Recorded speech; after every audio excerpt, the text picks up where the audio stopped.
Hey everyone, it's Steven. Today I have the 2024 Ford Mustang GT.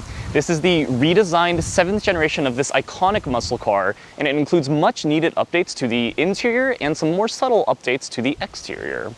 This competes with the recently discontinued Chevy Camaro and Dodge Challenger. In a sea of competitors all racing towards electrification, this is probably going to be the epitome of the American muscle car moving forward.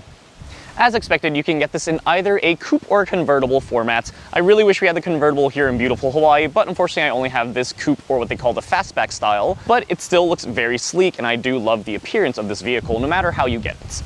The 2024 Ford Mustang EcoBoost, which is the base trim, starts at just above $30,000. With the GT, you jump up to about $40,000, and that gives you that beautiful 5-liter V8. Sounds fantastic.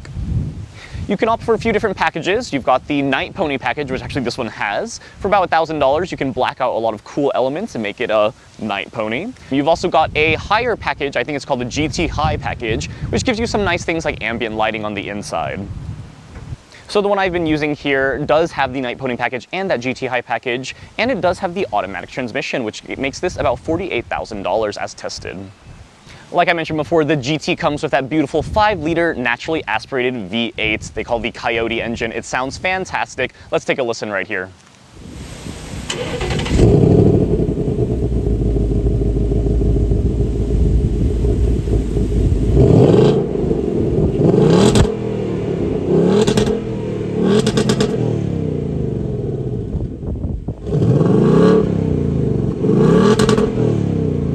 That sound is definitely one of my favorite parts of driving this vehicle. When you are revving this, it sounds so good even inside the vehicle.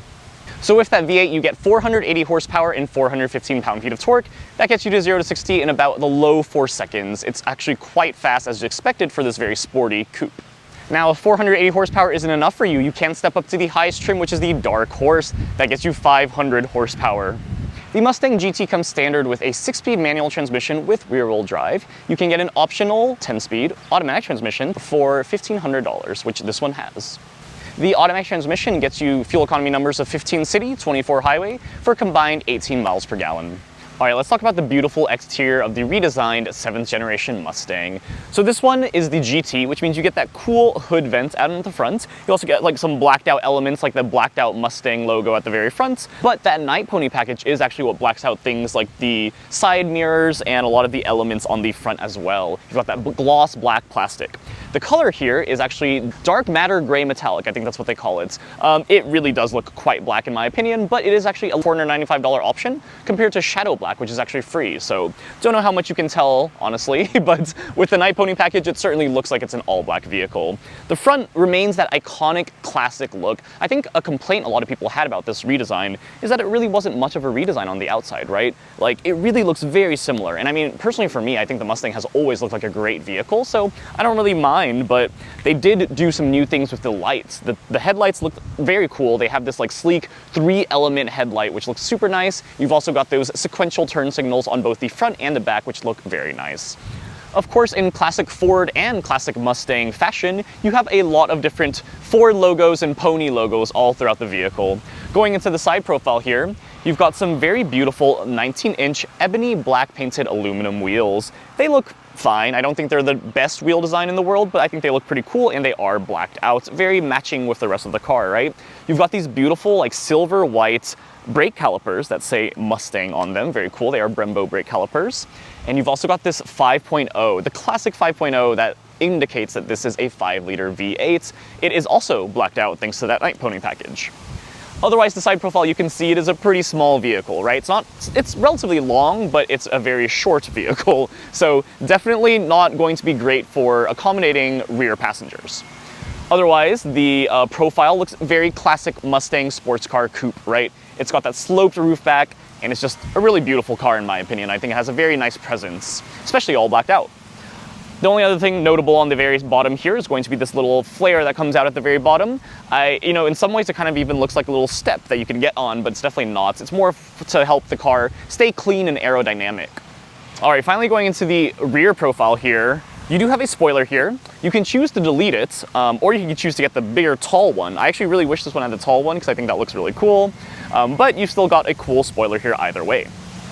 And you've got the GT logo here. So for normal EcoBoost Mustangs, you're going to get just the typical boring Mustang logo, right? But for here, you've got the GT, indicating that you have the special vehicle. The biggest difference for the rear fascia here, they still have the classic sequential turn signals, but you've got these really interesting angles into it now. So the other one, the entire rear fascia was flat, but now you've got a little angle that kind of dips in. I do think it looks pretty cool, and you still got those classic sequential turn signals. So I don't really mind that they didn't change up the formula too much for this redesign. I think some people were really looking for something kind of crazy, but I think they did a good job keeping, you know, paying homage to the classic character of the Mustang, but making it a bit more modern with those angles, right? You've got two tailpipes here. They look really nice. They're large, they're bulky. Of course, they sound amazing as well.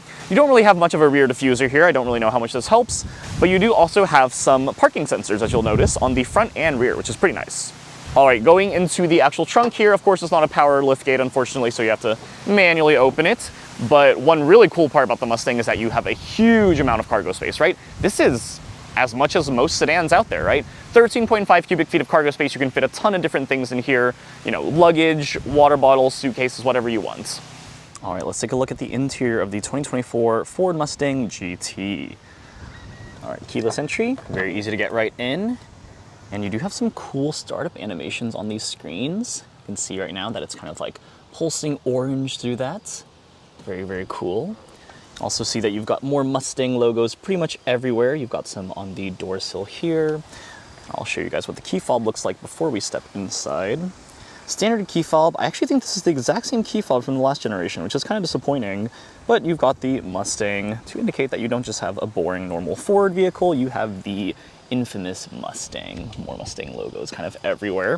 And also, of course, in the rear windshield, you've got the little family of Ford vehicles, which is always cool. Ford does a great job with their branding and making you really feel like you're part of the family. All right, going inside, turning on the engine here, you've got that beautiful growl, and these do start with that awesome animation there. Got an interesting tire pressure warning there. But aside from that, everything looks very beautiful. I will say that this is a huge step up from the previous interior. I do think a lot of people have commented on the usability of this interior. It is certainly annoying to have to use these buttons right here to adjust your air conditioning. That is definitely not my favorite thing because it's very hard to hit those when you are driving. But aside from that, like, it does definitely look cleaner. So one thing you'll notice is that on the 7th generation Mustang, Ford was very much marketing their large curved display, which looks beautiful. You'll notice there is a gap here. Unfortunately, this isn't on the GT Premium trim. That Premium trim comes with that beautiful curved display. They call it like the panoramic curved display. That does look very excellent. This one doesn't have that, unfortunately. So I probably would recommend stepping up to the Premium trim. You get a lot of really nice goodies. You get the ambient lighting. You get like I said, the curved display. I think you also get some nice brake calipers, things like that. This vehicle actually has some of those because we optioned it with the GT High package, but if you don't get that package, it's going to feel a little bit not as luxurious as you might expect for something in the $45,000 price range. All right, let's take a look at these seats first. So these are, I think, one of my favorite parts of this vehicle, honestly. So you've got these beautiful black onyx cloth and vinyl trim seats. They have a very interesting, different textures here. So you've got the cloth trim kind of throughout the entire seats, and it's very comfortable. And the cool thing about it being in a hot climate like Hawaii is that it doesn't soak up the heat like leather seats do. So these always felt very cool, never felt like they were too hot. But you've also got some luxurious leather on the sides, right? So that looks pretty cool. I think the contrast of material there looks really nice. You've also got some nice stitching. So the stitching is kind of throughout the leather. You actually have cloth on kind of the side bolsters, which is really interesting, right? Like these little sides. So I think they did an excellent job with the contrast of materials in this vehicle. It's very, very comfortable and a good place to be. On the door panels also look very nice. They have a lot of contrasting material as well, right? I'll use the driver's side, it's a little brighter here. But yeah, so you've got this really interesting, like, textured black plastic here, and you've got that vinyl cloth trim right here. You've got some hard plastics, and you've got some leather for your armrest. You've also got this nice chrome accents right here for your door handle. Looks very nice. Well, it's not really a door handle. This is going to be a door handle, but this is more of a grab bar, but it feels very good. All the buttons feel clicky. They feel high quality. I think they did a really great job with this interior, especially, I mean, the guy who optioned this out clearly wanted it to be all black. So you've got the black interior, you've got the black exterior, you've got the Night Pony package, all of those sort of things. I think it all complements each other very, very well. You've got another Ford Mustang badge right there to indicate that you are in the Mustang, such a famous vehicle that, you know, so many people have driven throughout the years. It's a really cool one that I think they're continuing to innovate, and I love that they're not discontinuing it like the Camaro and the Challenger. All right, let's take a look at the star of the show, the interior. So I think one of the biggest things they did in the interior is give it a much more modern interior screen here. This one is 13.2 inches, and it is certainly better than their old one. I think the old one was like a little 7-inch, little tiny little, it did not look good. It looked like kind of like a little jukebox sort of thing. But this one looks fantastic, looks very modern, runs Sync 4, which is their newest infotainment system, works very, very flawlessly, super fast, very intuitive. I really like this infotainment system in general. I will say the one thing that really confused me is that, you know, I go into vehicle settings, there are some cool settings here, right, for pretty much everything you would expect, right? General is more of your software things, you know, choosing what sort of temperature, you know, displays you have. But I was really confused on where you adjust the driver assistance displays, things like those. And so sometimes some vehicles put it in the digital gauge cluster, which I don't always love. This one does not do that, but instead puts it in this features thing here, which is very strange, right? Aren't features part of the vehicle? Like, I don't know. I just find it strange that they kind of put it in a separate area. So driver assistance settings are all located here. You can choose how you want things to be early, medium, late for things like lane keep and collision assist. But yeah, all those settings are great. So you have the My Mustang settings here, which is very cool. You can have a custom mode and choose how you want the sport. You choose how you want the steering feel, suspension, things like that. And my favorite part about this is that you can choose the different gauge clusters. Look at that. That is going to be your classic gauge cluster. Very, very cool 67, 68 Mustang, which is so cool, right? Fox body, a little bit more modern. I don't love that one personally. And then you've got the Cobra as well, which is pretty cool. So I don't know, I love that you can do that. So that is a very neat touch. Ford truly does a great job paying homage to their heritage and just kind of that brand name, right? For your cluster theme, you can actually choose what you want to do. So this is going to be your cluster right here. You can choose whether you want to keep it normal, you want to do sporty. They have cool animations to kind of choose between each one. You've got track, you've got calm. Calm is kind of funny. It's just like, hello, here it is. I actually like calm quite a bit. It's kind of nice. But then, of course, you can manually choose the actual classic gauge right there, which is pretty cool. I just have it set to match drive mode. I think it's pretty neat. You do have some nice drive modes here. You can select the different ones using this button right here. So instead of a rotary knob like a lot of different competitors are doing, they've got this button here, which works pretty nice, and you get some really cool animations here. So cool. I'm obsessed with these animations. I think Ford did a lot of R&D money to put out those very high quality and like, you know, high FPS animations. You can also choose things like your color here. So this is actually where you can choose your ambient lighting. Unfortunately, the ambient lighting isn't very pervasive. You only get it right in your door handle and then also in the footwells. So really not too much ambient lighting, unfortunately. I really wish they had more. You know, maybe a bar right here would have been nice or something like that. But, you know, it's not that big of a vehicle, so I wouldn't expect it to have too much ambient lighting anyways. But yeah, so overall, I think it's pretty easy once you get used to it, right? Like, you just have to know that the features are only accessible from the homepage, a little bit weird. Of course, you can go into the apps here, which kind of shows you, not too many apps here, but you have Apple CarPlay and Android Auto. Wireless is standard across the entire lineup here, so that is very modern, feels, you know, good and deserving of that higher price tag with this new generation. Wireless charging pad is available. This one doesn't have it, but you can get a wireless charging pad. You've got USB-C and USB-A chargers right here. Start and stop button right here is pretty cool. This one, it looks very, I don't know, it looks kind of like one of those like missile launch things. It looks really cool. This is the Mustang button here as well that you can use to pull up your Mustang, My Mustang settings. You've got a programmable button here. I think the button here usually is either for 360 camera or maybe for your active exhaust. Unfortunately, this one does not have the performance exhaust package. I wish it did, but this one doesn't. Honestly, it sounds pretty good without it though, right?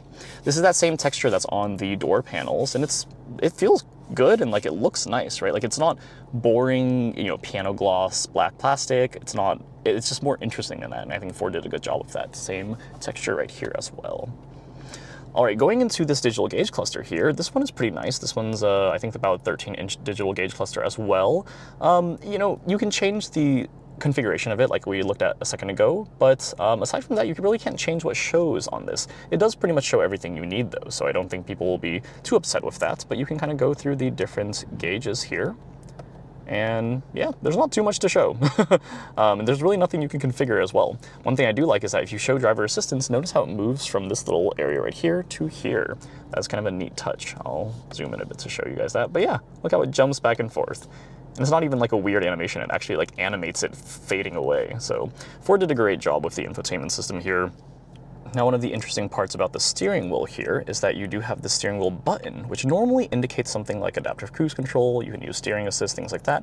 But for this one, it chooses the steering comfort levels. You can do comfort, sport, or normal. It's a pretty neat, easy way to change the steering feel and make this feel a bit more sporty, a bit more athletic. And you can reflect that button right here. So pretty cool. You'll also notice the lane departure assist right there. You can turn that on and off at the click of a button on the steering wheel. So pretty nice. You've got all of these standard safety features on this vehicle. I think the blind spot monitors, unfortunately, only come with the GT trim, so I think if you get the base EcoBoost, you might have to get the EcoBoost Premium in order to get blind spot monitors, which is a little disappointing. You've got front and rear parking sensors on this one as well. I actually don't have adaptive cruise control on this, which you'll notice, which is very strange to me. I'm assuming maybe the buttons would have been right here if you have the adaptive cruise control package there, but unfortunately you don't, so we don't have any sort of adaptive cruise control here. It's really just going to be normal cruise control, which is quite disappointing in my opinion. Pretty much every vehicle comes with adaptive cruise control these days, so yeah, a little bit of a disappointment there, but at the same time, you're driving a Mustang, right? You don't want to just be sitting in adaptive cruise control formats, right? But yeah, you've also got no 360 camera available and no heads-up display available, so you know, it's a sports car. You don't really expect some of those different features because of what you're driving. Aside from that, the steering wheel is pretty easy to use. It's nice leather wrapped. It feels large and comfortable, very easy to maneuver. You've got some paddle shifters for the GT trim, and then you also have your media controls on the right-hand side. So all in all, very intuitive, very simple, easy to use. Unfortunately, you don't have any sort of power telescoping wheel here or anything like that. And I will note that this the seat adjustments are power adjustable for the driver, but I think that's only with the GT High package. So kind of a strange thing that it doesn't come standard on the GT trim, which starts above $42,000. On the passenger side, even with the GT High package, it's all manual seat adjustments. So definitely not going to feel super luxurious. You're not going to get all of those features that you would expect in maybe an SUV at the equivalent price point. But yeah, overall, I think the interior is very usable. I like the gear select here right now, actually. It's very nice. It's very intuitive. It's simple, right? You just kind of push it. I will notice one of the weird things is that it's pretty easy to go into manual mode when you mean to go into drive, because there isn't really like a separate shift for that. You just kind of go all the way down and bam, you're in manual mode. But of course, manual mode is very fun with these paddle shifters. Another thing you may have noticed is that you do have heated seats on this one. That is part of the GT High package, I believe. Unfortunately, no ventilated seats, which would have been fantastic in Hawaii, but kind of weird to have a car with heated seats in Hawaii. I don't think they'll ever need to use that, literally ever. You've got electronic parking brake right here. You've got two cup holders here. They all look very simple, and I like that they kept this, you know, easy to clean. This is all plastic, very simple to clean, not shiny black. You've got a little storage cubby here. And then let's talk about the rear seats. So of course, the rear seats are not going to be a highlight of the vehicle. I'll kind of show you how difficult it is to get in and out of them as an adult. Really, these are meant for storage or for booster seats for children, I would say, for infants. Really, even kids are not going to have a good time back here. They are very comfortable seats though. Like, look at that. That looks very nice. They have that nice stitching. And overall, like, I don't think it's a terrible place to be, but you can see like my head hits the ceiling. And I'm only 5'8", so I mean, like, it's really not not a place that adults can stay in. I mean, maybe you could squeeze someone in there for like a short car ride or something like that, but really I think most people will be using this for storage and things like that, or for having their kids there. Last thing I want to mention before we go into the driving impressions is going to be the speakers. So this is actually an upgraded 9-speaker sound system. It's unbranded though, which is kind of weird, but you can step up to the Bang & Olufsen sound system. I think that comes standard in the GT Premium trim, but for the normal GT, you don't get anything interesting. The GT High package is actually what gets you that 9-speaker sound system. I will say it sounds pretty decent, better than I would expect from such a small vehicle, right? The base sound system is a 6-speaker sound system, which is probably not that great. Honestly, I remember driving a Mustang from the last generation and it wasn't that nice of a sound system. This is certainly an improvement. So I do think they did a good job with that. Small vehicles, it's always hard to get that nice bass and like not super, and to make it not feel super hollow, but this vehicle does a good job with that. All right, welcome to the driving impressions portion of this review. What better way to start a driving review portion than to accelerate, right? So this vehicle sounds fantastic. That's probably one of the primary reasons people enjoy driving this, that sound, that naturally aspirated V8. And let's rev it here. Oh my gosh. Sounds so good. 0 to 60 in about 4.5 seconds here. You can definitely get it faster as well in optimal conditions, but it sounds so good. Every time you accelerate this vehicle, that roar, that V8 roar sounds so good. And I think, you know, in all of the muscle cars, the Challenger, the Camaro, I do think this probably has the nicest sounding V8 personally, that Coyote engine. You know, people have always talked about how nice that is to drive and how good it sounds. And I think an impressive part is that honestly, when you're just cruising, it's pretty quiet. The engine does not feel as intrusive as the Challenger, right? That Hemi V8 has always felt kind of rumbly and vibraty. Like, I never liked that, honestly. But this one, like when you're just cruising at 45 miles per hour, very quiet. This road is obviously a pretty good road here, but ride quality is quite impressive for a muscle car. So I think Ford did a really great job kind of balancing the sporty aspects of it, but keeping it relatively luxurious. I think Ford knows that that's what a lot of people want these days, is a more luxurious ride, especially if you're going to go into the upper $40,000 price point. Road and wind noise is relatively minimal. You know, given the sleek profile of this, you don't have too much wind noise or anything like that. These side mirrors are very small, so that's kind of a big complaint people have about sports cars, limited visibility. I do think this vehicle has a pretty great amount of visibility in general, right? You've got relatively large windows, your windshield doesn't feel small like the Camaro. So honestly, like, I do think this is probably my favorite vehicle out of the trio of them. And I do think that's the reason this vehicle continues to live on, whereas they're killing off the Camaro and the Challenger. The Mustang has always had such a great, famous, iconic brand name after it, I think. And a lot of people still respect that, and I think want the Mustang, right? Especially the Mustang GT. Handling is easy, smooth. Power output is smooth. That automatic transmission is very impressive. You really don't have to worry about anything when you're driving it. And if you want to have some more fun, you can put it in a manual mode, do some manual shifts.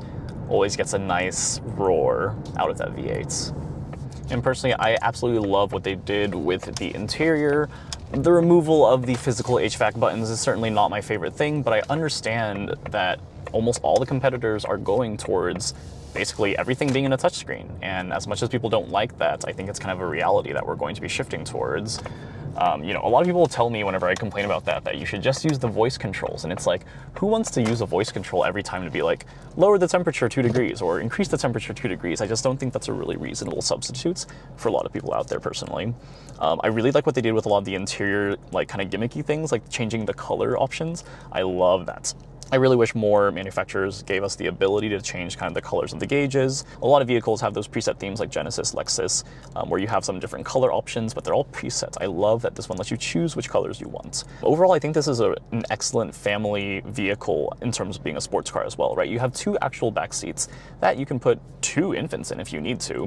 I really don't know how comfortable that would be for a long car ride still, but in general, like, this is probably more usable than both the, well, I would say more usable than the Camaro, maybe not the Challenger given its larger wheelbase, but otherwise, like, this is a fine vehicle for, you know, maybe 2 people, 3 people, smaller family. You also have a very nice cargo area, right? 13 cubic feet of cargo space, which is very usable. Honestly, we could fit lots of suitcases, lots of backpacks, things like that. Filming equipment, everything goes in there very snugly. So I really like that. It's much better than some of the other mid-engine vehicles, right? So that's all I wanted to talk through in today's review. I really enjoyed my time here in Kauai with the Mustang GT. I think the 7th generation is an improvement in almost every area. They didn't improve on some of the things from the 6th generation that people complain about, but honestly, like, it's still better in terms of interior. In terms of the exterior, I would say the new styling is quite modern, and I think generally people like that as well. And just overall, I think they kept all the things that keep this vehicle a top contender in these muscle car segments, and really now the only contender. So if you want to get that muscle car, this is going to be the one to get. I don't think you'll be disappointed with it. Thanks for watching, everyone. You can check out my other reviews up here, subscribe down here, and I'll see you guys in the next review. Thanks, everyone. Bye.